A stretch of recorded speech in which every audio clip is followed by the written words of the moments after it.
Amen. Mtu wa Mungu, Bwana Yesu asifiwe sana. Hii ni ibada kuu ya kujiweka wakfu kwa Bwana wiki nzima hii inayokuja kwako na mtumishi wa Mungu na mwalimu Joseph. Ni neema kubwa na upendeleo wa kipekee sana ambao Mungu ameweza kutupatia wewe pamoja na mimi kukutana madhabahuni tarehe ya leo na wiki hili ambalo ni wiki la kipekee sana, ambapo tunaenda kuziona baraka za Bwana, tunaenda kuona wema wa Mungu kwenye maisha yetu kwa namna ya kipekee sana, kwa namna ya tofauti sana. Mungu anaenda kutusaidia, Mungu anaenda kutuonyesha neema yake ya kipekee kwenye maisha yetu, na lipo neno la Bwana kwenye maisha yetu katika wiki hili ambalo ni la baraka sana. Na wakati tunajiandaa kwa ajili ya ibada hii, nikawa ninaona picha na Roho wa Bwana akawa anasema nami kwa maono kwa habari ya picha. Nikawa ninaona kuna traffic light, kuna wengine wanaita kuna maroboti vile ambavyo vinasimamisha gari barabarani, vinawaka rangi ya kijani, wakati mwingine rangi nyekundu. Ikiwa rangi nyekundu, gari haiwezi kaendelea, inabidi isimame ili watu wapite na magari ya upande mwingine ziweze kupita. Na baada ya hapo nikaona kuna gari ambayo imeandikwa maandishi. Kwa nje yalikuwa ni maandishi mazuri, lakini kwa ndani ilikuwa imebeba vitu ambavyo ni vya kutisha, vitu vya kuogopesha. Na ghafla ikafika kwenye hiyo traffic light, hiyo gari kasimama, ikaonyesha nyekundu, ikasimama. Nikaona kuna mtu alikuwa ndani, akaanza kuongea na mwingine aliye upande wa pili. Kumbuka hizo taa nyekundu zimewaka, inabidi kila mtu asimame. Na huyu ambaye alikuwa katika gari hilo akawa na yeye amesimama na akaanza kuongea na mtu mwingine upande wa pili. Lakini cha kushangaza, wakati taa zilipokuwa rangi ya kijani, yule mwenzake aliendelea. Yule ambaye alikuwa katika gari imeandikwa maandishi mazuri kwa nje, lakini ndani imebeba vitu vya kutisha, hayo ni kama ikabaki inasimama wakati mwenzake amekusha kuondoka, maana mataa tayari yamegeuka rangi ya kijani. Na nikawa ninamsikia kabisa Bwana akisema kabisa kwa namna ya kipekee sana kwenye habari ya huyu ambaye alikuwa amebaki pale, kwa habari ya namna ambavyo watu wengi wanachelewa kufikia hatima yao kwa sababu ya kushindwa kuwa na uaminifu. Na nikawa ninalikumbuka neno ambalo Roho Bwana alikuwa akisema nasi kwa wakati ule. Nafikiri ni siku 2 zimepita sasa, kuhusiana na habari ya uaminifu. Watu wengine wanajichelewesha wao wenyewe ndio wanazuia baraka kuja kwenye maisha yao. Mungu anawasimamisha eneo kwa ajili ya kuwatenga na kuwaepusha na mambo fulani ya hatari, lakini msimu huo unapoisha, majira hayo yanapokwisha, ni majira sasa ya mtu kupokea, lakini bado yeye anaendelea kubaki eneo hilo. Na ni kutokuwa na uaminifu ndiyo inamfanya mtu kuendelea kubaki mahali hapo, kwa sababu anakuwa anafanya mambo yake ambayo hayakumpasa yeye kuendelea kufanya. Bwana Yesu na asifiwe sana, mtu wa Mungu. Na wiki hili watu wengi Bwana anaenda kuachilia neema rangi ya kijani, taa ya rangi ya kijani inaenda kuwaka, na mnaenda kupitiliza kwa neema na kwa msaada wa Roho Mtakatifu. Mtakatifu. Mungu mwenyewe anaenda kukupeleka wewe viwango vipya wiki hili, na niendelee kukuambia tu kwamba mtu wa Mungu, unatakiwa kujiandaa kupokea wema wa Bwana, na wema wa Bwana utatokana na uaminifu utakao uwekeza ndani yako katika wiki nzima hii. Wapo watu wengine Roho wa Bwana atasema na nyinyi katika wiki hii, atawapa maelekezo. Ndio maana nimesema kwamba itatokana na uaminifu ambao kila mmoja atakao uwekeza kwenye maisha yake wiki hili. Na tunaangalia neno la Bwana kwenye kile kitabu cha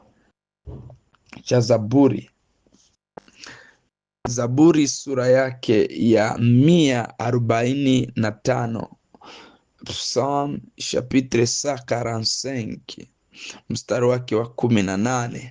Neno la Bwana linasema, Bwana yu karibu na wote wamwitao kwa uaminifu. Naomba nirudie andiko hili. Bwana yu karibu na wote wamwitao kwa uaminifu. Bwana Yesu asifiwe sana. Nataka pia tuangalie kitabu cha Timotheo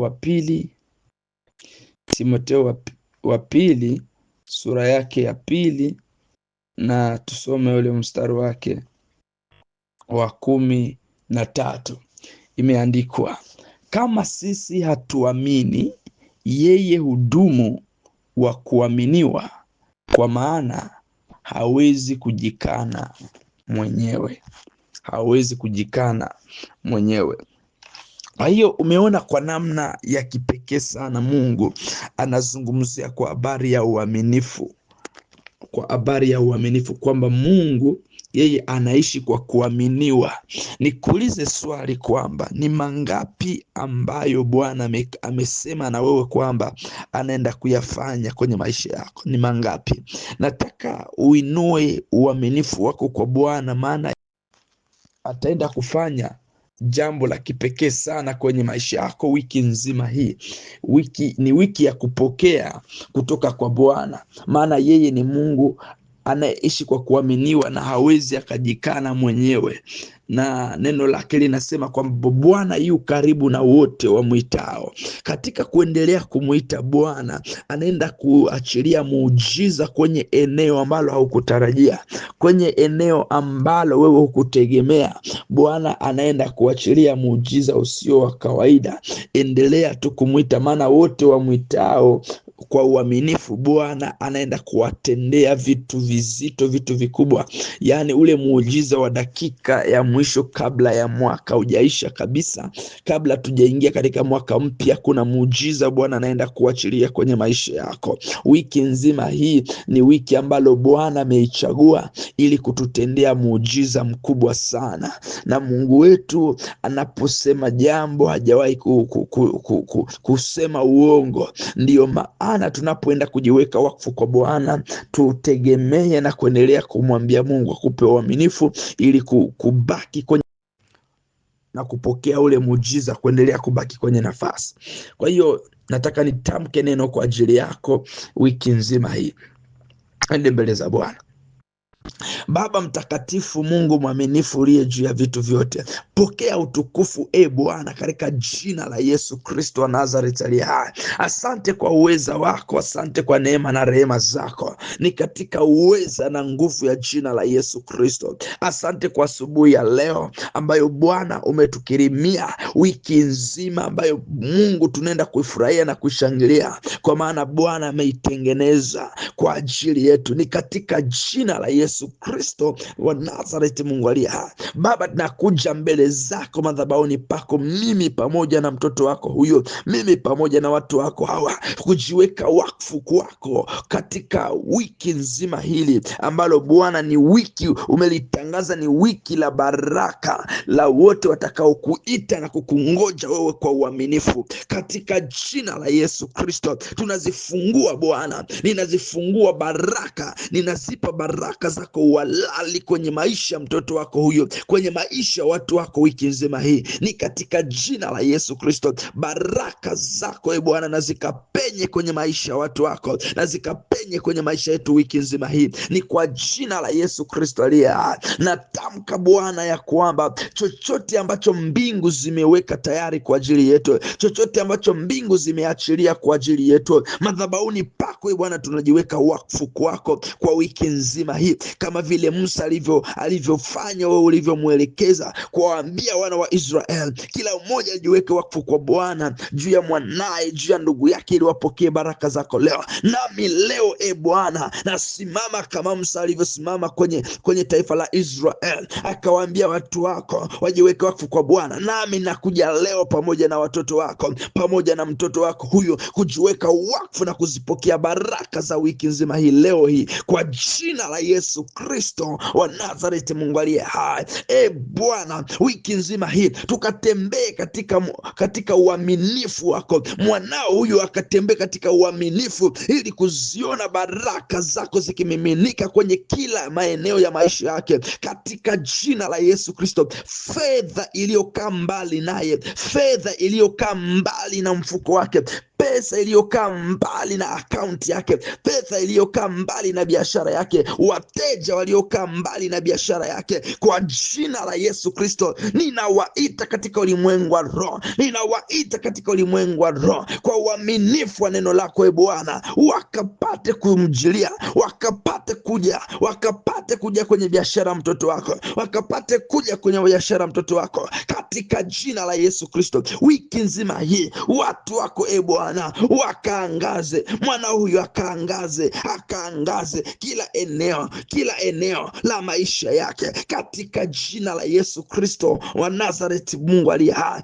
Bwana Mwokozi na mfalme wa amani, neno lako linasema ya kwamba ijapokawia bado itang'aa, ijapokawia bado itakuja. Tumeiandika njozi Bwana, kwa maana wewe ni Mungu unayetenda ishara, kwa maana wewe ni Mungu uliye mwaminifu, kwa maana wewe ni Mungu unayefika kwa wakati unaofaa, katika jina la Yesu Kristo, katika jina la Yesu Kristo. Baraka zako na zikamiminike kwenye ndoa ya watu wako, kwenye familia za watu wako, kwenye biashara zao, kwenye kazi zao, kwenye uchumi wao, wakauone wema wako, wakazione baraka zako, wakauone ukuu wako, ni katika uweza na nguvu ya jina la Yesu Kristo.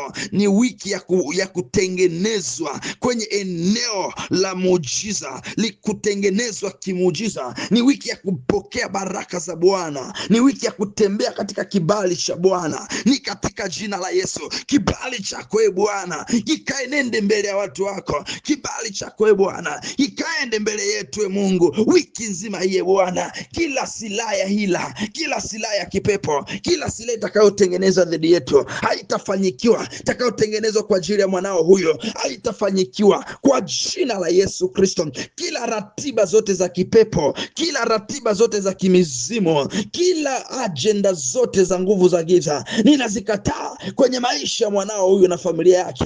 Ninazikataa juu ya watu wetu, juu ya jamaa zetu, juu ya biashara zetu, juu ya watu wako Bwana, katika jina la Yesu Kristo. Kwa damu ya mwana kondoo Yesu Kristo aliye hai, natangaza uhai na uzima, natangaza usalama. Neno lako linasema, nimeinua walinzi juu ya kuta zako Yerusalemu, hawatanyamaza mchana wala usiku. Walinzi wako Bwana, malaika zako wakasimame kwenye kuta zetu, kwenye kuta za nyumba za watu wako, kwenye kuta za duka na biashara, kwenye kuta za amani, katika jina la Yesu. Kuta za amani zikainuliwe, kuta za usalama zikainuliwe, ni katika jina lako Yesu Kristo, ni katika jina lako Yesu Kristo, Mwokozi na Mungu aliye hai, Mwokozi na Mungu aliye hai. Bwana, ninatamka ya kwamba amani yako ikatawale wiki nzima hii, amani yako ikatawale wiki nzima hii, ni katika uweza na nguvu ya jina la Yesu Kristo, ni katika uweza Bwana. Bwana Mungu liha, neno lako linasema aketie mahali pasiri pake aliye juu atakaa katika uvuli wake Mwenyezi. Kwa jina la Yesu Kristo, chini ya uvuli wako ewe Mungu Mwenyezi, chini ya uvuli wako ewe Bwana wa mabwana, chini ya uvuli wako ninawaleta watu wako wote kwenye madhabahu yako. Naleta familia za watu wako, naleta watu wetu, naleta jamaa zetu chini ya uvuli wako, katika uvuli wako, ni katika jina la Yesu. Maana wewe ndio makimbilio letu, wewe ndiye ngome yetu, kwa jina la Yesu Kristo. Mungu mwenye kutenda mambo makubwa, Mungu mwenye uaminifu vizazi na vizazi, ni katika jina la Yesu Kristo aliye hai, ni katika jina la Yesu Kristo aliye hai. Kila mshale wa mchana, kila mshale ya wiki hii iliyoelekezwa kuumiza, iliyoelekeza kuua, iliyoelekeza kuharibu, iliyoelekeza kuondoa, iliyoelekeza kucheleweshwa, iliyoelekeza kusimamisha, kwa jina la Yesu haitafanyikiwa, haitapata nafasi. Kila mshale wa hila, kila mshale wa adui haitapata nafasi, katika jina la Yesu aliye hai, katika jina la Yesu Kristo aliye hai, katika jina la Yesu Kristo aliye hai, katika jina la Yesu Kristo aliye hai. Maana malaika zako wanaenda kusimama nasi, maana malaika zako wanaenda kutongoza katika njia zote, katika jina la Yesu Kristo, katika jina la Yesu Kristo. Wewe ndiyo makimbilio letu e Bwana, katika jina la Yesu Kristo. Wewe ndiye ngao na kigao, katika jina la Yesu Kristo. Mabaya hayatatupata, wala tauni haitaikaribia hema yetu, katika jina la Yesu. Tauni haitaikaribia hema ya mwanao, adui Bwana hatakaribia maisha mwanao, katika jina la Yesu. Hatakaribia maisha mtoto wako huyo kwa namna yoyote, kwa jina la Yesu. Hatapandikiza magonjwa, hatapandikiza uharibifu, hatapandikiza mauti, maana wewe ni ngao na kigao kwa kila umoja katika wiki nzima hii na maisha yetu yote, ni katika jina la Yesu Kristo aliye hai, ni katika jina la Yesu Kristo aliye hai. Mikononi mwako e Bwana watumishi wako, Mungu, jeshi kubwa lako ambao ni malaika, wakashike kila umoja kwenye mkono, ili Bwana sije tukajikua mguu katika jiwe, kwa jina la Yesu Kristo Mwokozi Mungu aliye hai. Bwana, ni wiki ya kutegemea Bwana kwenye eneo lolote, ni wiki ya kutembea kwenye muujiza, ni wiki ya kutembea kwenye neema, ni wiki ya kutembea katika kibali chako, ni katika jina la Yesu Kristo aliye hai. Maisha yetu yako salama, maisha ya watu wako yako salama, watoto wetu Bwana, mali zetu Bwana, vitu vyetu Bwana vinaenda kuongezeka katika jina la Yesu, katika jina la Yesu. Kila mahali ambapo adui ameuweka alama nyekundu kama Bwana kizuizi, kila roho ya kizuizi iliyowekwa, iliyoelekezwa na madhabahu ya kipepo, ikapewa nguvu ya kwamba izuie watu wako kupokea, kuinuliwa, kuwezeshwa, kuendelea, kwa jina la Yesu. Roho ya vizuizi, roho ya kizuizi ninaiondoa, roho ya upinzani malangoni na iondolewe kwa jina la Yesu, na iondolewe kwa moto wa Roho Mtakatifu, na iondolewe kwa moto wa Roho Mtakatifu, katika jina kula Yesu Kristo aliye hai. Asante Bwana mabwana, asante Roho Mtakatifu kwa nguvu na neema ambayo Bwana unaenda kuiachilia wiki nzima hii. Hata sasa Bwana ninakurudishia sifa na shukrani, kwa maana wewe ni mwema. Tabarikiwa utokapo, tabarikiwa uingiapo, tabarikiwa mashambani, tabarikiwa na mjini, tabarikiwa kwenye biashara, utabarikiwa na kwenye kazi yako. Imebarikiwa kazi ya mikono yako katika jina la Yesu Kristo aliye hai. Ni wiki yenye kusherekea, ni wiki yenye furaha na amani, ni wiki ya kucelebrate, ni wiki ya kucelebrate neema ya Bwana na nguvu zake na uwepo wake. Hakutakuwa na machozi ya huzuni, na kama itakuwa ni machozi, itakuwa ni machozi ya furaha kwa jina la Yesu Kristo. Hakutakuwa na uonevu, hakutakuwa na kupoteza, bali kutakuwa na kupokea kwa jina la Yesu Kristo Mwokozi na Mungu aliye hai. Amen, amen and amen.